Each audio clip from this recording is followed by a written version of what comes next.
we are. It's Facebook Live. I'm James Van Osel, sitting next to Ralph Covert, the Grammy-nominated, the titular Ralph of Ralph's World. Titular. The bad example, a Chicago favorite. He's a playwright. He's a Grammy nominee. I am honored to be so. And we're here in Pilsen. We totally struck out tonight. We tried to go for the birria of my choice. I wrote it down. I couldn't even say it myself. We were trying to get goat tacos at this place down the street from my studio. Birria Rayas de Ocotlan. Yeah. And it's all goat stuff. And Ralph said, well, we can go there and get goat tacos. So I looked at the menu, and that's all they have. That and like what head happened? cheese. They were closed or something? Yeah. The light was off, and there was... they weren't doing it. So we're around the corner. We went to... I don't even know where we're at. I just picked the nearest taqueria. Tortillas Las Atotonicos. Well said. Well said. They had goat. So we're here. Yeah, we got goat tacos. I just kind of want to show Facebook Live what we're eating. And by the way, this podcast will be available in 2 weeks. Giant horchata, and this is a delicious horchata. It's very good horchata. Delicious. Okay. We should show off the tacos. Yeah. Before we talk some music. People see what we got going on. You got yours con queso. I got mine scene queso. Living in scene, as you... Yeah, we are living... Oh, these are definitely mine. I don't see any queso here. Oh. This is good. We did get napkins, just so you know, Ralph. There are no napkins. Towels I might have some in my glove box. Right, so this is... We got goat, pastor, and steak. The goat looks to be the bomb. I've never had goat. This is truly a first for me.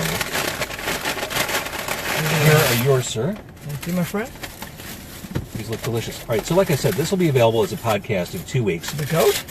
Yes, we're going to make the goat into a podcast. Nice. The world's tastiest podcast. And wow. I will say thank you for watching this on Facebook Live. At some point, I need to switch people over to watching on Car Con Carne Live. I don't think I'm quite there yet. But, oh, look at that. The queso actually looks... Yeah. I didn't know if it was bad form to order cheese on a taco in Pilsen. That's kind of like... Probably. I don't care. It's kind of improper, right? I just don't care. Because you're Ralph freaking Covert. That's why. I'm going to eat what I'm going to eat. So we're going to talk about a lot of stuff in this podcast. Oh, whoa. Wait, hang on. Why is there more food? This is another taco. What is going on here? They gave us 3 of each? What is going on here? Okay. It's like the taco tap has just been opened up. We ordered tacos. We ordered 1 of each. They gave us 3 of each. Oh, this is madness. Oh, You are set for the week, man. The week. Oh, wait, there are napkins here. Success. So I guess we could start talking and then save the rest for the podcast. This is the tease. Oh, Ralph Covert just shared my video. Thanks, Ralph Covert. Thank you, Fiona. Can we start at the beginning with you? Yep. Can we start with bad examples? Sure.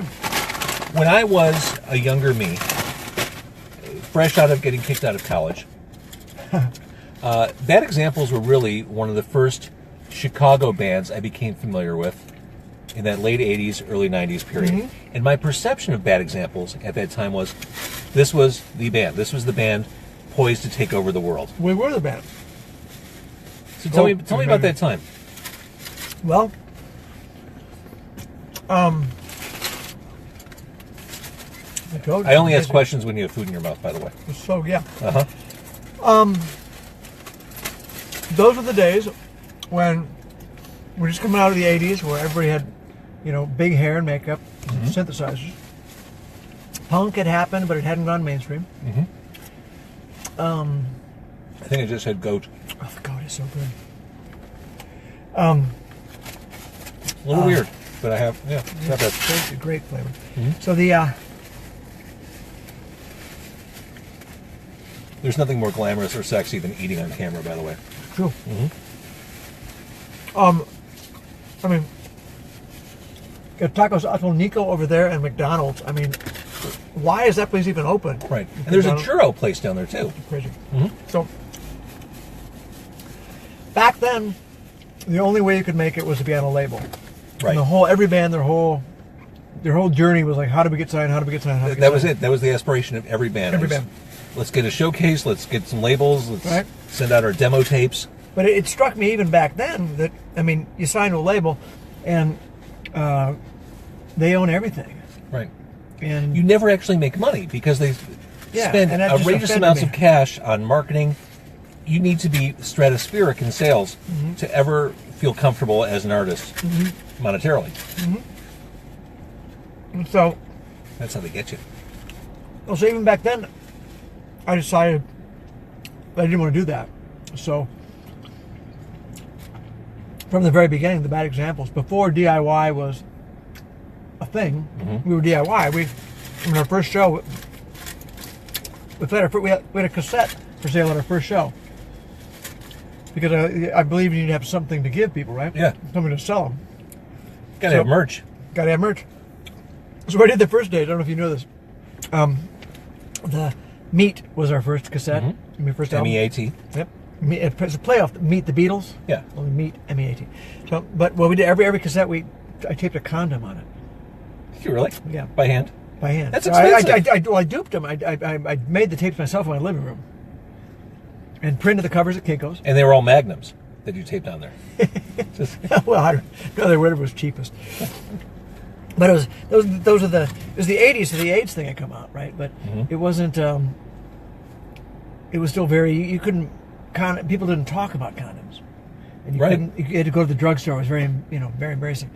So what I did was, by the beginning of the night, I'd be selling a cassette with a condom attached. By the end of the night, I'd be selling a condom with a tape attached. So it really worked out pretty well from a marketing standpoint. Well, it's true. Bad examples are a social lubricant. Bad examples have always been a conduit to getting people together and in one-on-one situations. So no, but the kind of the Meat really generated a little. I made like however many 100 copies, and I figured it was done. And then we could make a real record, and then people are like, oh, can I have that record? Oh, it's sold out. What do you mean it's sold out? Well, oops. Oh, wait, lost the mic. Sorry about the thump, folks. I want to thank Kevin for watching. Hey, Kevin. Fiona Gray, saying this is so amazing. Excellent. I want to thank Stephanie for watching. Nice. And Frank. Frank. And Dana. And Craig.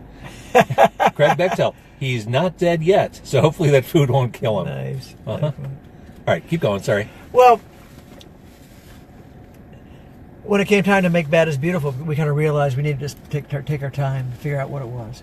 So we spent a couple years making that record in the studio. And when that came exploring. out, you taped lube to the individual releases. It just got progressed. By the time you were like 3 albums in, it was like a ball gag. Exactly. Yeah. No. Exactly. So, we built it up one fan at a time, one club at a time, and really just trying to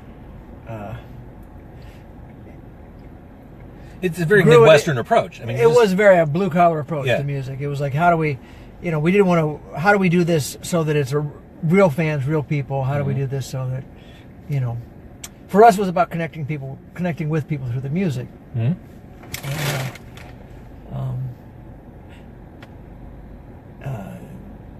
Bad is Beautiful. Bad is Beautiful. Kind of a funny story. When we were going to release Bad is Beautiful, I had, through a series of events, had signed with a European record company, and which is when I expanded. So we had a Water Dog in America, and this company in Holland for the rest of the world. Now, Water Dog, your label. Yeah. And this is something I think a lot of the smarter artists have done in the past, especially in this race, as you described, to get signed to a label. You had your label, and you played it like this was the record label that the band was on, and you were on, and you kind of detached yourself from the association, so you just had the illusion of this record company acquired you, or signed you. Is that fair? Well, I detached from the illusion.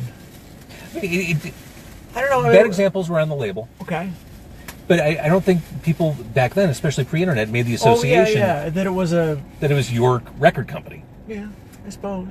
I thought that was shrewd business acumen. Well, yeah, I guess. But it was a label. I mean, we were a label. We had a staff. We had distribution. We had marketing. We did our own in-house stuff. For us, it was a way to control our own destiny. Right. It was a way to how do we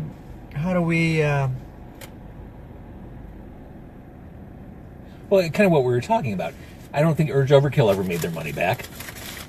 You figured out how to take the reins artistically and from a business sense. Yeah. Well, I always felt that it was important to own our content too, right? Oh my God, yeah. I mean, how many stories have we heard of artists through the years who couldn't get the rights back to their own music? Maybe 10 years down the road, they get it back, and then maybe they'll put it out as a Kickstarter and hope to get it, bring it back to life. I just thought that was always short-sighted. But I think in that craze, that mania, that frenzy, people just didn't. You couldn't see the forest for the trees. It's like, I got to make something happen now. This is my one shot. I don't care what the long-term repercussions are. I got to get on a label. Yeah. And they didn't think about that stuff. Yeah, that's the way they did it back then too. Mm-hmm. You know. So yeah, you were very savvy in a time when people were not savvy at all. And I tell you, as a result of my being savvy, I have made tens of dollars through the years. That's right. I'm very proud of you. So, I mean, we had a great run with the Bad Examples. I mean, It was on our own terms. We didn't, it didn't smash through to that million-seller level, but at the same point, at the point we didn't, I'm still happy. I'm still making music. So you definitely are, and it was just a weird time. You talked about how at that point hair bands were kind of rolling off, and you kind of got in there right before music took another seismic shift.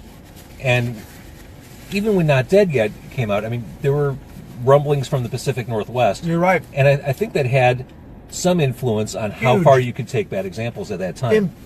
Tremendous. I mean, I remember we were on tour, and I went into this at a college radio thing somewhere, and I'm waiting for my interview. The guys are outside in the van. I'm waiting for my interview, and the DJ plays this record of it. It's a really great sounding song. I'm like, this is awesome. What is it? Oh, it's this. He holds up this record cover with a baby reaching for a dollar bill. I'm like, oh, that's awesome. Little did I know, it was Nirvana. Yeah. I mean, we literally had major labels calling up Waterdog saying, we'd really like to sign Ralph for the Bad Examples, but do you think Ralph could sing out of key and they could make the guitars sound really nasty? If so, we could sign him. Yeah. And Jay, that worked with me, that ran the label for me, he's like, no. Click. Well, you always had that classic Midwestern power pop sensibility, which can work with fuzzed out guitars, but that wasn't what people were looking for. And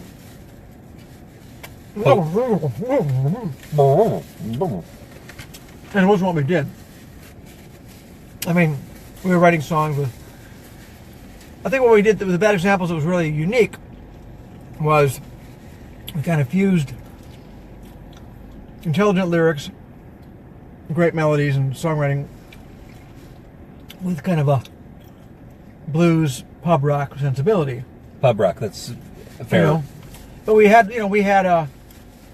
with guys like Tommy O'Brien and John Deutsch on the guitar, we had guys that play the blues and play, soul music with the best of them. So they really brought that earthiness into it, And I think that really, was a lot of the pop people, a lot of the power pop people back in the 90s disowned us. I mean, we were not, the power pop people wouldn't accept us back then because we were too bluesy. That's interesting. Isn't that strange? Now it's like, whatever, you guys are whatever. It's power pop. But back then, in the 90s, the power pop people wouldn't have nothing to do with us. And that leads to a question I hadn't even thought of asking. Back then, in that period, was the scene fragmented along those lines? Was it supportive? Very much. Were there fiefdoms? Were there... The 90s where everybody was... In the 90s, when Pickles Pekarsky joined the Bad Examples on bass, all of his rockabilly people were mad at him that he had sold out, that he was like turning his back. Right. John Deutsch had been playing with a legendary blues band and joined the Bad Examples. All of his blues people were like, oh. And he's like, his joke was, I play both kinds of music. But, it was very, back then it was weird. It was pre-internet, obviously, it was the early 90s, and everything was very genre walled in. Yeah. And we weren't. I mean, we were one of the few bands that was just like kind of absorbing everything. Well, all right, I want to hit pause so we can eat some more. Okay. Thank you, Facebook Live, for watching. Peace. And on the podcast, you'll get to hear this again, and it'll be amazing. It might even be a little bit edited. Thanks for watching, folks. And on the podcast, you're also going to hear Ralph talk about Ralph's World. I will. Oh, yeah. Awesome. I love Ralph's World. Talk a little bit more about Bad Examples, everything else he's done, being nominated for a Grammy. That was cool. That was cool. And just overall Ralph Covert magic. But thank you for watching. This will be on Car Con Carne 2 weeks. Thanks, Facebook Live. Peace out. Love you.